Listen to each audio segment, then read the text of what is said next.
दोस्तों, रेलवेज को भारत की जीवन रेखा और जीवन दायिनी कहा जाता है।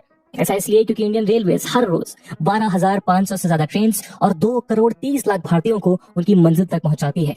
ग्लोबल रेलवे नेटवर्क में ट्रैक लेंथ के हिसाब से भारत वर्ल्ड का चौथा लार्जेस्ट रेलवे सिस्टम है और आज भारत का रेलवे नेटवर्क 68,000 किलोमीटर से भी ज्यादा का है।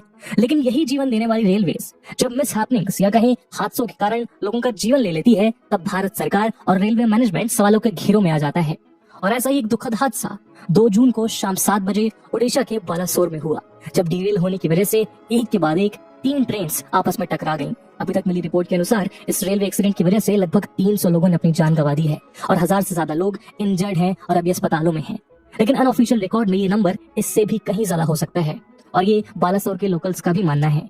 इस ट्रेन एक्सीडेंट ने इंडियन रेलवेज की सेफ्टी पर एक बड़ा सवालिया निशान लगा दिया है और इंडियन रेलवेज को कटघरे में खड़ा कर दिया है। लेकिन यहाँ ध्यान देने वाली बात यह है दोस्तों कि ये रेलवे एक्सीडेंट पहली बार नहीं हुआ है। अगर हम सबसे फेटल ट्रेन एक्सीडेंट्स की इस लिस्ट को ध्यान से देखें तो हम पाएंगे कि इस तरह के इंसिडेंट्स इंडियन रेलवेज में कोई नई बात नहीं है, बल्कि पहले भी कई बार ऐसे मिसहैपनिंग्स, ऐसे हादसे हुए हैं जिसकी वजह से लोगों को जान और माल का भारी नुकसान उठाना पड़ा है।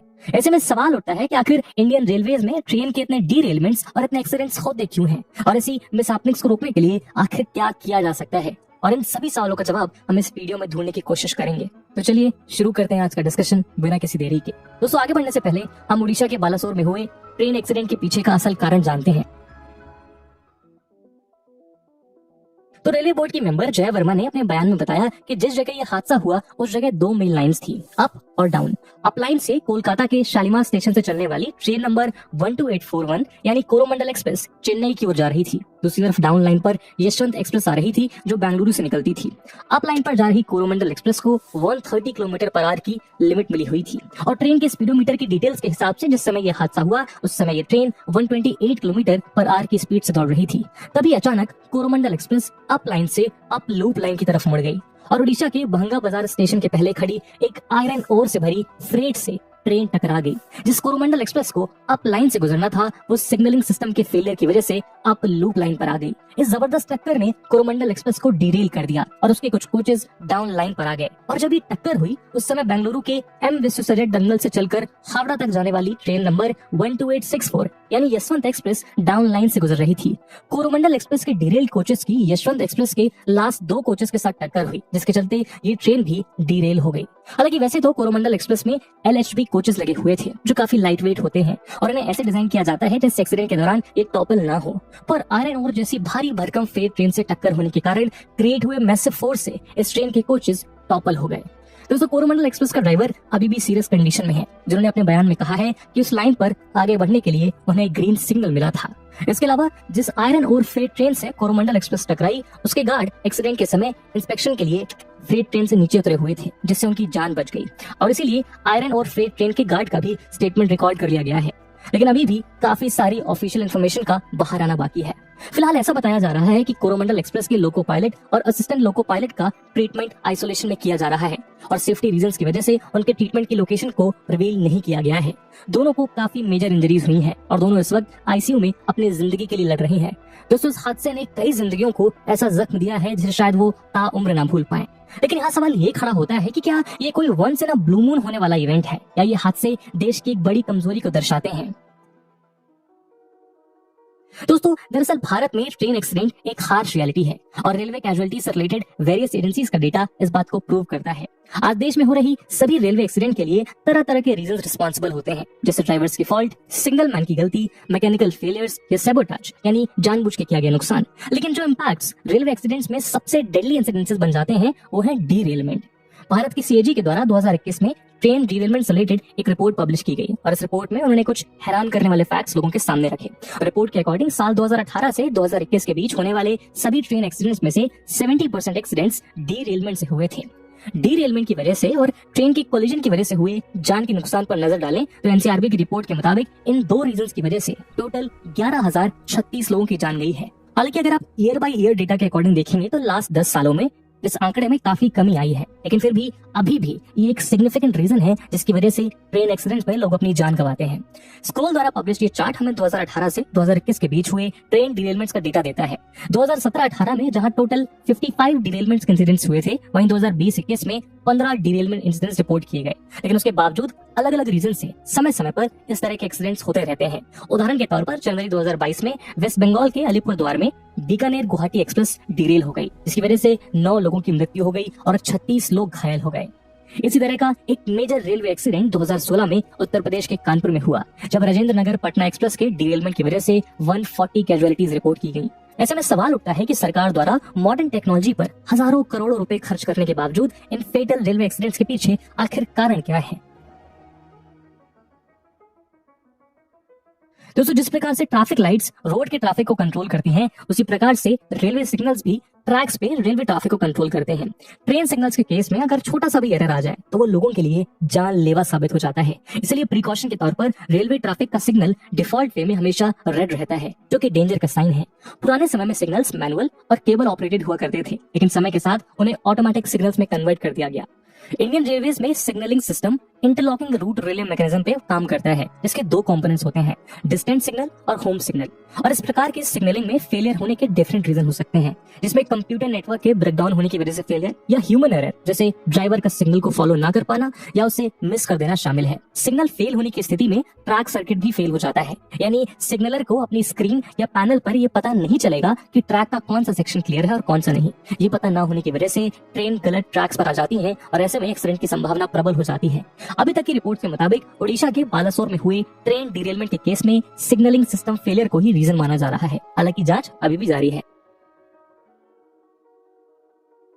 डिरेलमेंट का दूसरा बड़ा कारण है ट्रैक्स में फॉल्ट या फिर क्रैक्स। इंडिया एक ट्रॉपिकल कंट्री है और काफी एक्सट्रीम वेदर कंडीशंस का सामना करती है। ऐसे में स्टील के रेलवे ट्रैक्स को भी मौसम की मार झेलनी पड़ती है और एक्सट्रीम समर कंडीशंस के दौरान ये रेलवे ट्रैक्स अपने ओरिजिनल साइज एंड कॉम्पोजिशन से ज्यादा एक्सपैंड हो जाते हैं और इसी तरह एक्सट्रीम विंटर कंडीशंस के दौरान ये रेलवे ट्रैक अपने ओरिजिनल साइज और पोजीशन से ज्यादा कॉन्ट्रैक्ट हो जाते हैं।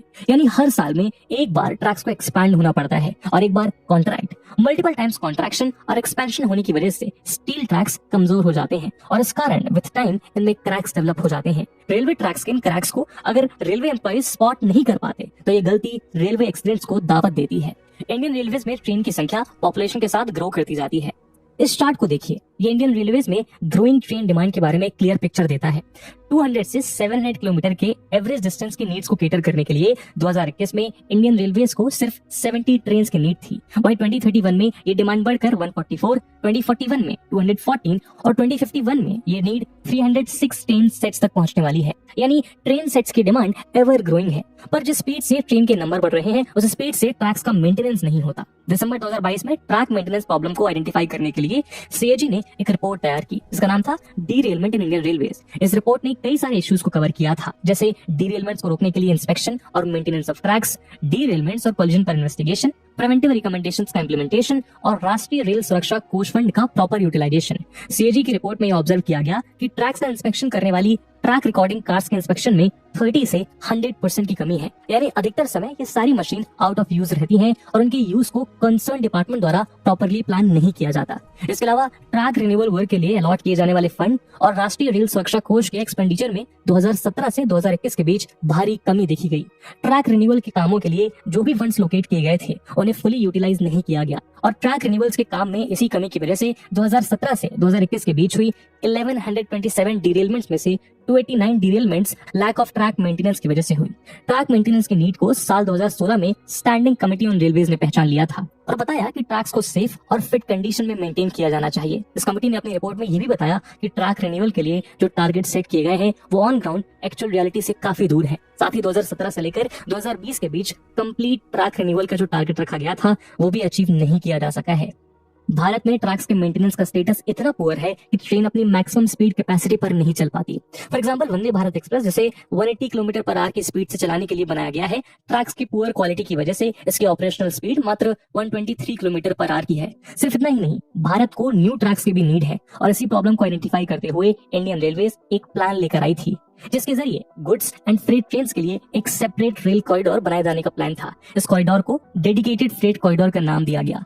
इस फ्रेट कॉरिडोर के पूरी तरह शुरू होने के बाद उम्मीद की जा रही है कि पुराने ट्रैक्स पर से लोड को कम किया जा सकेगा। दोस्तों इंडियन रेलवे जितनी बड़ी पॉपुलेशन को केटर करता है उसे देखते हुए इसका किसी डेवलप्ड देश के साथ कंपैरिजन करना पूरी तरह शायद जस्टिफाइबल नहीं है। अमेरिका के पास भारत से कई गुना बड़ा रेलवे नेटवर्क है, लेकिन उस रेलवे नेटवर्क को यूज करने वाली पॉपुलेशन काफी कम है। हालांकि टेक्नोलॉजी के टर्म्स में इंडियन रेलवेज को दूसरे इंटरनेशनल रेलवेज के साथ कंपेयर करके हम इंडियन रेलवेज की शॉर्टकमिंग्स को पता लगा सकते हैं और दूसरे देशों से सीख सकते हैं। तो देखिए, आज जब वर्ल्ड में सेफेस्ट रेलवे सिस्टम की बात होती है तो उसमें यूरोपियन रेलवे सिस्टम का नाम सबसे ऊपर आता है। 2019 में जारी एक रिपोर्ट ही बताती है कि यहाँ पिछला रेलवे एक्सीडेंट 12 साल पहले हुआ था और उसके बाद से यूरोपियन रेलवे में एक भी रेलवे एक्सीडेंट रिपोर्ट नहीं किया गया। पर यूरोपियन रेलवे हमेशा से सेफेस्ट नहीं थे। इस रेलवे सिस्टम ने 1980s और 1990s का भी वो समय देखा है जब ट्रेन क्रैशेस और डेडली रेलवे एक्सीडेंट्स लगभग हर साल होते थे। फिर चाहे वो 1988 का क्लाफैम जंक्शन क्रैश हो या फिर 1999 का लैडब्रुक ग्रोव ट्रेन क्रैश। ऐसे में सवाल उठता है कि आखिर यूरोपियन रेलवेज ने ऐसा क्या किया जो आज ये वर्ल्ड के सेफेस्ट रेलवे सिस्टम है। दोस्तों यूरोपियन ट्रेन की सेफ्टी की तरफ इस जबरदस्त जर्नी में सबसे बड़ा रोल निभाया है ETCS यानी यूरोपियन ट्रेन कंट्रोल सिस्टम ने। ये ERTMS यानी European rail traffic management system का सिग्नलिंग और कंट्रोल कंपोनेंट है। इस अकेले सिस्टम ने यूरोपियन रेलवे में यूज होने वाले सभी सेफ्टी इक्विपमेंट्स को रिप्लेस कर दिया। असल में यूरोपियन ट्रेन कंट्रोल सिस्टम में दो तरह के कंपोनेंट्स का यूज किया जाता है, जहां एक कंपोनेंट ट्रैक्स के साथ लगाया जाता है और दूसरा कंपोनेंट ड्राइवर कैबिन के अंदर फिट किया जाता है। आसान भाषा में अगर इस प्रोसेस को समझें तो ट्रैक्स की पूरी इन्फॉर्मेशन को वायरलेस के माध्यम से ट्रेन ड्राइवर्स को पहुंचाया जाता है। यानी ड्राइवर्स को ट्रैक के किनारे लगे सिग्नल्स को देखने की और उसे फॉलो करने की कोई भी नीड नहीं है, क्योंकि उसे सारी इन्फॉर्मेशन केबिन के अंदर ही पहुंचा दी जाती है। इसके अलावा यूरोपियन रेलवेज में TPWS यानी train protection and warning system का भी यूज किया जाता है। सिस्टम का यूज करके किसी भी खतरे को भांपने पर ट्रेन ऑटोमेटिक ब्रेक्स लगा देती हैं, जिससे एक्सीडेंट को प्रिवेंट किया जा सकता है। ऐसी किसी भी स्थिति में जब ट्रेन बिना अथॉरिटी किसी डेंजर सिग्नल को पार कर जाए या फिर किसी डेंजर सिग्नल को तेजी से अप्रोच करे या फिर ट्रैक्स पर परमिट स्पीड से ज्यादा तेजी से भागे तो TPWS काम में आता है और इस प्रकार के डेंजर्स को सेंस करके ऑटोमेटिक ब्रेक्स को अप्लाई करता है।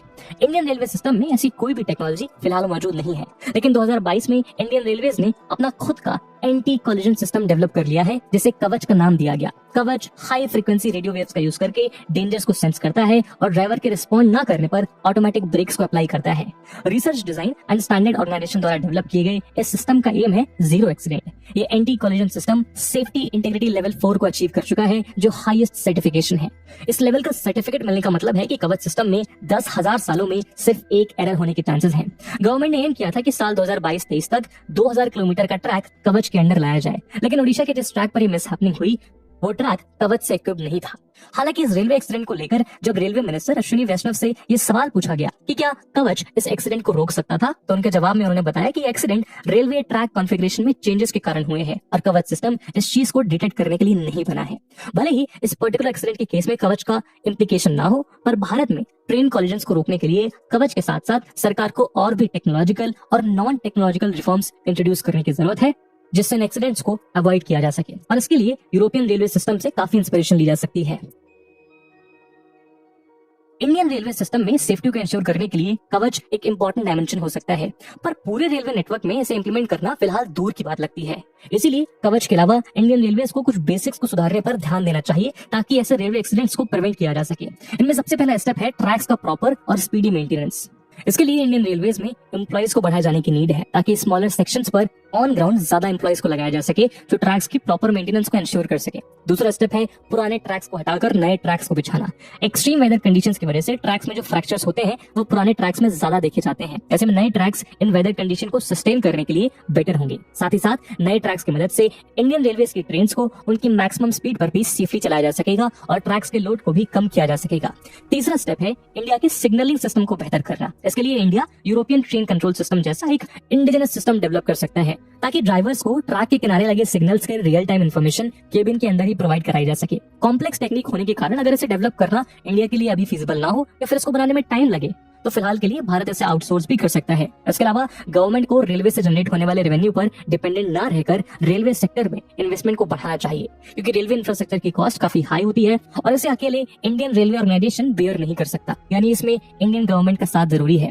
इसी बात को ध्यान में रखते हुए फरवरी में union finance minister Nirmala Sitharaman ने रेलवे के लिए 2,40,000 करोड़ का बजट अनाउंस किया था, जो आज तक की डेट का हाईएस्ट बजट था। साथ ही हम बेहतर टेक्नोलॉजीज को अडॉप्ट कर सकते हैं जो इंडियन रेलवे की सेफ्टी को फर्दर एनहांस करें। इन टेक्नोलॉजीज का जिक्र रेलवे मिनिस्टर अश्विनी वैष्णव खुद भी कर चुके हैं। उन्होंने बताया कि इंफॉर्मेशन टेक्नोलॉजी, ऑटोमेशन और आर्टिफिशियल इंटेलिजेंस का इस्तेमाल करके रेलवे एक्सीडेंट्स को रोका जा सकता है। इनमें पहला स्टेप है रेलवे की बोगीज में इंटरनेट ऑफ थिंग्स की चिप्स को इस्तेमाल करना, ताकि किसी भी डेंजरस सिचुएशन में ऑटोमेटिक इमरजेंसी ब्रेक सप्लाई किए जा सके। दूसरा स्टेप है कि ऑटोमेटिक इमरजेंसी ब्रेक सप्लाई होने पर एसओएस इमरजेंसी सर्विस और जियो टैगिंग का इस्तेमाल करके आसपास मौजूद सभी ट्रेन के ऑटोमेटिक ब्रेक सप्लाई हो जाएं। तीसरा स्टेप है कि रेलवे इंजन पर एक artificial intelligence camera ultra high speed पर सामने से आ रहे ऑब्जेक्ट्स को डिटेक्ट करे और साथ ही साथ रेलवे ट्रैक्स में किसी भी प्रकार के फ्रैक्चर को भी डिटेक्ट कर सके। ऐसे किसी भी प्रॉब्लम को डिटेक्ट करने पर यह सिस्टम ऑटोमेटिक इमरजेंसी ब्रेक्स को अप्लाई कर सकता है। फोर्थ स्टेप है एक ऑटो रूट नेविगेटर। दोस्तों, ज्यादातर सभी ट्रैक रूट्स फिक्स होते हैं और इन ट्रैक रूट्स को ऑटो रूट नेविगेटर में फीड किया जा सकता है। अगर ट्रेन का ड्राइवर गलती से किसी और रूट पर ट्रेन को ले जाए तो ऑटोमेटिक अलार्म बीप करने लगेंगे और समय रहते किसी मिसहैपनिंग को रोका जा सकता है। फिफ्थ स्टेप है ड्रोन से रेलवे ट्रैक्स को मॉनिटर करना। ड्रोन का यूज करके ट्रेन में पहुंचने से काफी समय पहले ही रेलवे ट्रैक्स में किसी भी तरह की प्रॉब्लम को डिटेक्ट किया जा सकता है। रेलवे मिनिस्टर के मुताबिक ये सॉल्यूशन काफी एक्सपेंसिव हो सकता है, लेकिन ये सबसे बेस्ट पॉसिबल सॉल्यूशन है। लास्ट स्टेप है डीरेलमेंट का डिटेक्शन। जिस प्रकार से किसी कार के कॉलिजन पर उसके एयरबैग्स डिप्लॉय हो जाते हैं और अपने पैसेंजर्स को सेफ्टी प्रोवाइड करते हैं, उसी प्रकार अगर डीरेलमेंट को डिटेक्ट कर लिया जाए तो किसी मैकेनिज्म का यूज करके इससे होने वाली डेथ्स को रिड्यूस किया जा सकता है। तो ओडिशा में जो हुआ वो शायद सरकार, प्रशासन और व्यक्तिगत गलतियों का एक मिला जुला रिजल्ट है। इस तरह के हादसों को ना तो भुलाया जा सकता है और ना ही नजरअंदाज किया जा सकता है। ऐसे में सरकार और रेलवे प्रशासन को जल्द से जल्द अपने ह्यूमन और मैकेनिकल दोनों एरर को एलिमिनेट करने की जरूरत है, ताकि इस तरह की घटनाएं दोबारा ना घटित हों। और इसी के साथ आज के वीडियो को हम यहीं विराम देते हैं और वीडियो के अंत में जिन लोगों ने इस हादसे में अपनी जान गंवाई है उनको मैं श्रद्धांजलि अर्पित करता हूँ। मिलते हैं अगले वीडियो में, तब तक के लिए जय हिंद, जय भारत।